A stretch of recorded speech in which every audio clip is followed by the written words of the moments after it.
The face of a franchise is their most iconic representative. They're the character that anyone can recognize, even without prior knowledge of the IP or media. They're usually the first thing someone thinks of when they think about a certain brand and have transcended into the mainstream. In narrative media, it's very easy to pinpoint the face of a franchise.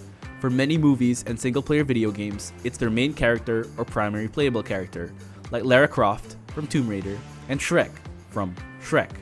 So what about League of Legends? Well, here's the thing. It's a lot harder to pinpoint a face in hero-based games and esports because these tend to have a much more diverse cast of crazy, kooky characters. The best examples I can think of when it comes to hero-based games having a franchise face are Jett from Valorant, Tracer from Overwatch, and the Heavy from TF2. So before we decide who the face of League of Legends is, we need to answer, what makes a good face of a franchise? First off, they've got to be relatable. A franchise face has to be someone that the vast majority of a game's target market can connect with and gravitate towards. Why? Because if your audience can't connect with your franchise face, how the hell are you supposed to sell them merch and skins? And by relatable, I don't mean that the face has to be a one-to-one replica of their target audience. Valorant and Overwatch, for example, have female faces despite having a majority male player base. The face has to have something that a player or viewer can latch onto that humanizes them and resonates with the audience. For example, Jett's confidence and cool abilities representing every Valorant player's desire to 1v5, or Tracer's upbeat personality and hopefulness representing Overwatch's player base gaslighting themselves into liking the direction that Blizzard has taken with their game. The face of League of Legends has to have a human aspect to them, and it helps if they look human too. This allows players to imagine themselves as the face, and helps them become much more marketable. Unfortunately, that cuts out a good chunk of League's roster.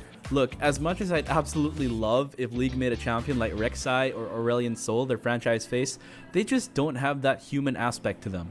Second, they represent the franchise's identity and ideologies. You want your franchise face to resonate with your game and show people who have potentially never heard of it what it's all about. For example, Team Fortress 2 is a silly game, not meant to be taken too seriously. This makes the Heavy a great face of the game because he's a funny character with hilarious and iconic voice lines. I mean, he literally has a weapon that deals 0 damage to enemy players and instead forces them to laugh uncontrollably. So what this means for League is that the franchise face can't be evil. You don't really want people who have never heard of your game to immediately think of the bad guy who steals baby food, punches kittens, and doesn't come to help secure objectives when you're playing jungle, then pings your smite when you inevitably lose the 4v5. This almost immediately eliminates every single champion from Noxus and Zon, with a prominent exception that we'll be discussing later in the video. You probably already know who I'm talking about, but stay till the end to find out if you're right. They also have to have a simple yet distinguishable character design. This means they need to have a recognizable silhouette, a few key traits, and people should be able to know their character from a glance. You also want your franchise face to have a simple design because they're going to be everywhere. The more elements to a character, the harder your creatives team has to work to animate and style said character. And the League team loves to do animated trailers. Except in 2023, that's right Riot, we never forget. So imagine the work that would have to go into animating a character like Rumble into one of those. Finally, they have to have a kit that isn't overly complicated. This is because new players will see these champs do cool things in a trailer, then immediately start seeking them out and play them in their first few matches. With all of that being said, I've identified 5 champions who each have a strong argument to be the face of League of Legends, and my personal choice. But before that, I want to get into some honorable mentions. Garen, because of how easy he is to play and his recognizability within the League community as a brain-dead easy champ. He doesn't make the cut because he's just not popular enough. Yasuo, because of how fun his kit is when fully utilized and how popular he is as a champion. I wouldn't put him in because he's intimidating to play, not necessarily because he's hard, but because in the eyes of a new player, he may be seen as overwhelming. Lee Sin, representing the dedicated jungler role, but because of how mechanically demanding his kit is not a good fit. Kai'Sa would have been an option, but I personally feel that she's a bit too new compared to the other champs on this list who have all been in the game for 10 plus years. And finally, Zilean, because... Oh, for real, Riot, you gotta do something with this guy. Anyway, here are the 5 champs who I think have the best case for being the face of League of Legends. Listen, I'm not a furry. Ahri is one of League of Legends' most iconic champions. She is a Vastaya, a race of humanoids that have both human and beast-like characteristics. While all Vastaya look different, Riot's creative team decided to gift Ahri with a graceful, fox-like appearance that has sparked many discussions on whether finding her attractive makes you a furry or not. From a gameplay perspective, she is primarily played as a mid laner. She's a burst mage, a subclass of mages that focuses on dealing huge amounts of damage in a single combo. But honestly, she's just a burst mage in name alone. Her damage is kinda doo-doo compared to every other combo mage in the game, and you'll have to full combo twice or thrice to get a kill in the early game. But she does have the mobility and cooldowns to be really annoying. She's already one of League's golden girls when it comes to marketability, especially after her recent visual rework. This lady has 16 skins, and hopefully Faker is trolling and actually picked Ahri for his 2023 world skin instead of Orianna to make it 17. Come on man, stop being such a tease. Ahri has already proven to be one of League's most popular champions, being consistently placed within the top 10 to 15 most played champions per patch. Also, she's a pop star. And I mean that literally. Ahri is the founder and lead vocalist of KDA, Riot's amazingly successful attempt at making a K-pop girl group using League of Legends characters. This means that Riot themselves acknowledge Ahri's popularity enough to put her in the very center of their K-pop group, which got hundreds of millions of views. Right off the bat, she makes a very strong case to be the face of League, but I don't think she takes the cake, because there's still Pikachu! Use Thunderbolt! the only champion on this list to be part of the original 17. Ashe was in the game's roster during its release all the way back in 2009. She was there to witness League's entire history, through every single champion release, rework, milestone, and map change. And the old Lollipoppy art, she was there for that too. Many people have picked up League and dropped it and picked it back up again over the years, myself included, and throughout everything, Ashe has always been there.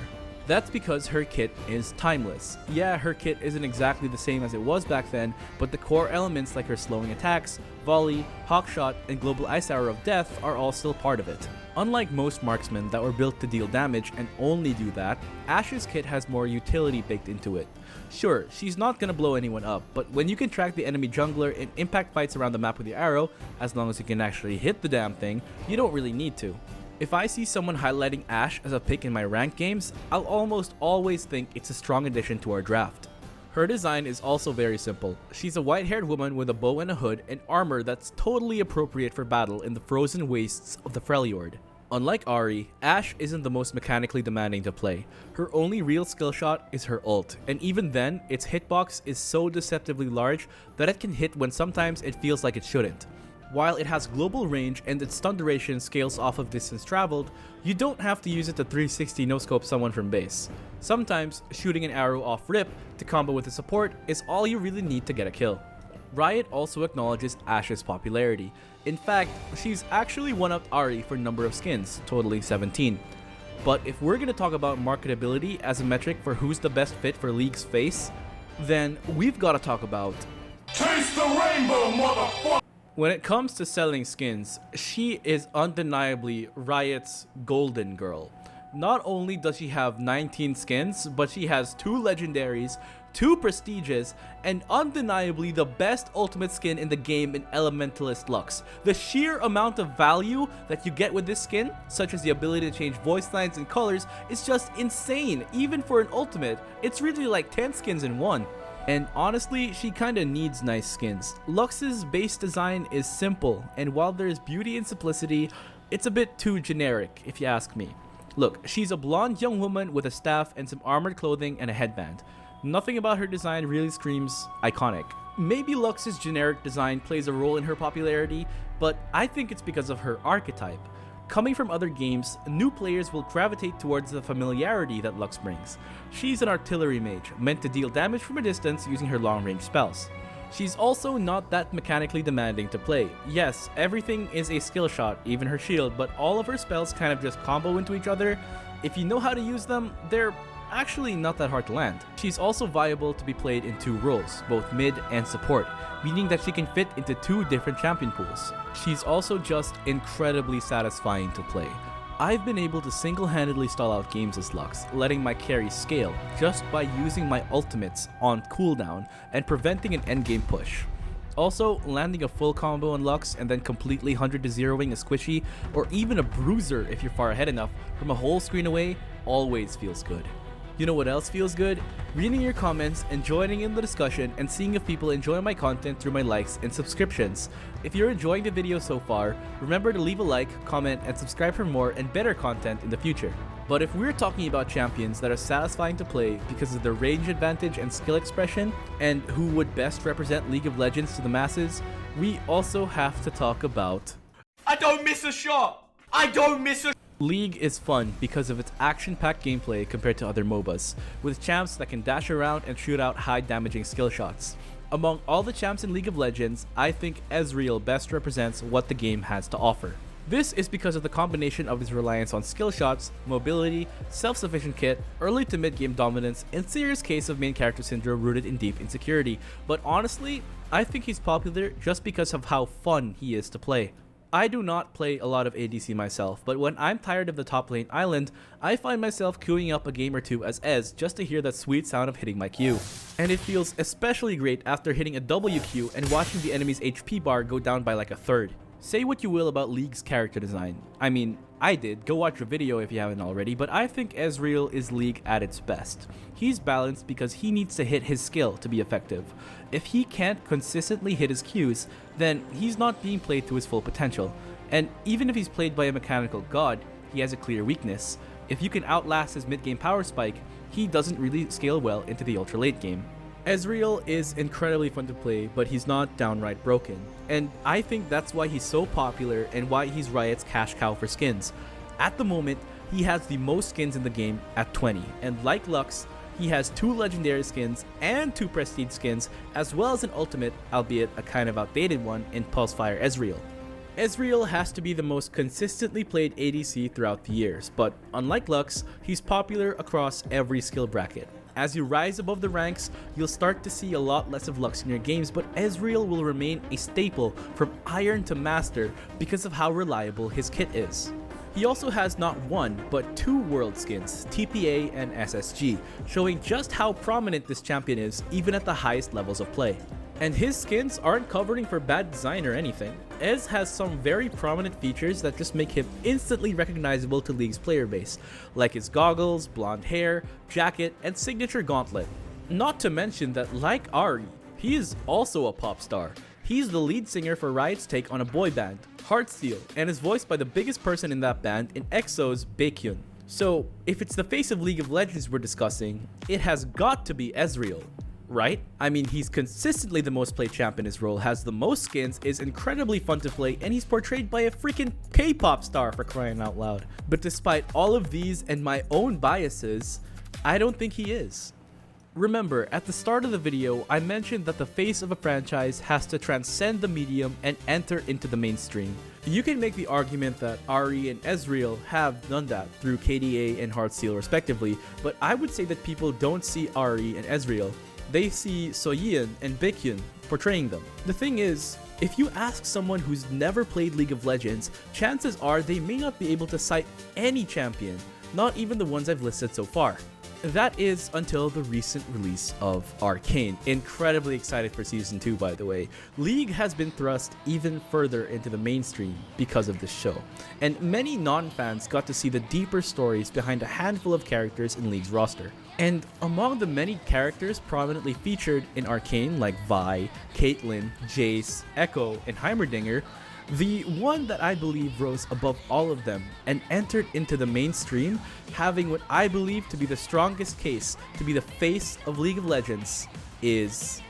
That's me! Vi may have been the protagonist of Arcane's first season, but Jinxed is the main character.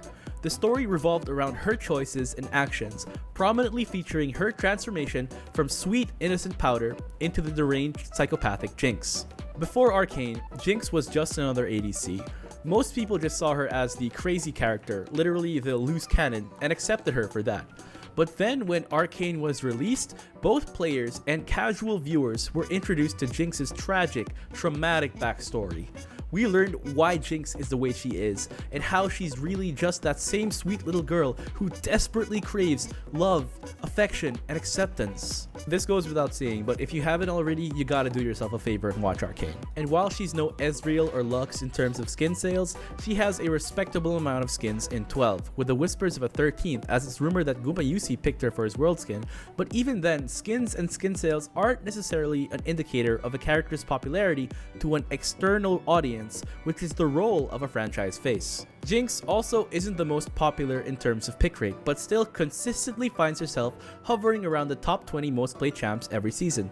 She's not always meta because she lacks Ezreal's self-sufficiency or Ashe's utility and is at the mercy of how good ADC items are, but her base kit is simple enough to understand and easy to execute that anybody can theoretically pick her and do well. The face of League has to be popular both in-game and out of the game, and Jinx has the best balance of both, which is why she's on this list instead of Vi, who honestly isn't as popular in-game. Pick rate may be good indicators for a character's popularity within the League's community, but it doesn't really say much about their popularity to an external audience. I mean, how many people actually use Pikachu in their Pokemon playthroughs? The thing kinda sucks stat-wise, and how many people use Mario in Mario Kart?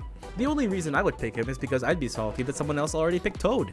Her design is also simple, yet iconic. It's unmistakably Jinx. Bright blue hair and pigtails, pale skin, scantily clad, equipped with a minigun and rocket launcher. And to top it all off, she even has her own music video, which was made and released way before KDA and Heartsteel were even a thing. Out of all the champions in League of Legends, Jinx best represents the craziness, action, and fun in a typical League game, but also the heart that the developers have placed into building an amazing universe that keeps us all coming back for more. And that's why, to me, the face of League of Legends is Jinx. But does League really need a franchise face? I mean, not really, right? The game is popular enough as is without needing a typical mascot, but I just thought it's a fun topic to think about, especially because Dota has a face that nobody within the community can deny. And you'll have to wait for my next video to find out who that is. If you liked the video, remember to click the like button down below and to leave a comment on who you think deserves to be the face of League. Be sure to check out my other videos as well and subscribe if you want to see more. And finally, a huge shout out to all the people who have been following the growth of my channel, have subscribed to see more of my content, and have been supporting my videos. The amount of growth I have seen is almost unheard of, considering just a few weeks ago, I was starting from nothing. I hope that you'll all stick around as I further improve as a content creator and create bigger and better videos. Ace out.